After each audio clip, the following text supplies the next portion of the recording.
Hey gang, today we are taking a look at Warp Digivolving Agumon. Now, Agumon has always been a weird oddity to me. The Japanese voice of Agumon is actually really good. I like the way he sounds, which you can hear here. As opposed to the sound of the American voice actor that was chosen for Agumon. I don't like the American voice at all, which you can hear here.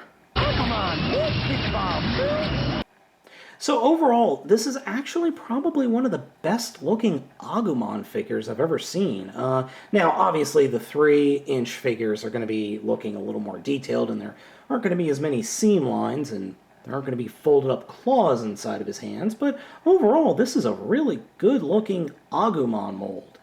And there aren't going to be seams coming out of his butt either. I like this. I really like the look of this. Really, there's not much possibility you're going to be capable of because his head is really freaking heavy compared to the rest of the figure. You'll see why in a minute. But he does have some posability to him. I mean, his arms are posable. You've got a ball joint here, a swivel joint for this little piece, which you'll see what that is in a second. Ball joint at the elbow, and that's it for the arms. And the legs, there's a ball joint up in there, and then there's a hinge joint at the knee, and then a ball joint at the foot. And his nice wide, not stance, but nice wide feet really help the figure balance. Now, the one issue in this mode is part of the transformation, his head pops off, and the hinges there are not very tight.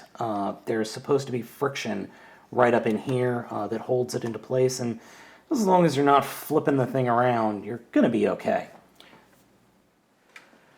Agumon's digivolution is rather nifty, I have to admit. We'll start off by taking the hands. The inside of the hands have the claws for WarGreymon, and then just pull out the hands a little bit and fold out the fists. So we'll unpeg it, fold it out so it's flush, and then flip out the claws. One thing I do have to admit, I wish the claws were silver, not this weird blue, but nothing a little paint won't fix. And these claws can pop out really easily. You just got to split, just got to kind of open it up, and they will pop out very, very easily. So painting them is not going to be difficult at all. So remember that little hinge I told you about? Well, we're going to open it up, and then we're going to come around to the back of the figure and split his butt open. And just unpeg things like that. So take the back sides of the figure and flail them out like that, and then take the back part of the figure and fold it up to the back of the head. Then this will allow you to actually stretch the legs out and just get everything positioned. So what you do is you stretch the legs completely out like that, and then bring down these shin guards and peg them into that hole. And they peg in pretty well. And then you take the feet and rotate them 180 degrees at the ball joint. So just take that, peg it in, and there we go. So the next, what we're going to do is take this piece and collapse it in to form the guard. Then take the Agumon head and turn it around 180 degrees, and then come in here and split Agumon's skull. When you do that, fold it all the way back to reveal the rest of WarGreymon. So we'll fold up the horn, and we'll take the arms and rotate them forward into a more shoulder position. And then just take that back part. There's a peg right there, and a peg hole there, and a peg here. And peg that into place.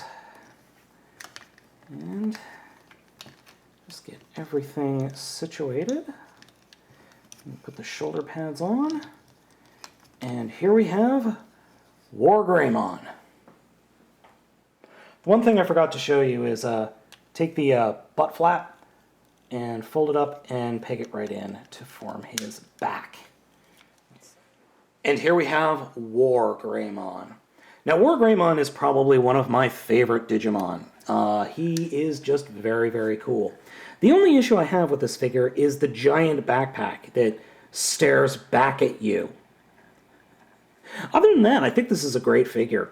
He's got pretty darn good posability. Same arm posability. The leg posability is increased. You have an extra ball joint there in the knees. And oddly enough, unlike WarGreymon, WarGreymon's ball joints are all really, really tight and very, very nice.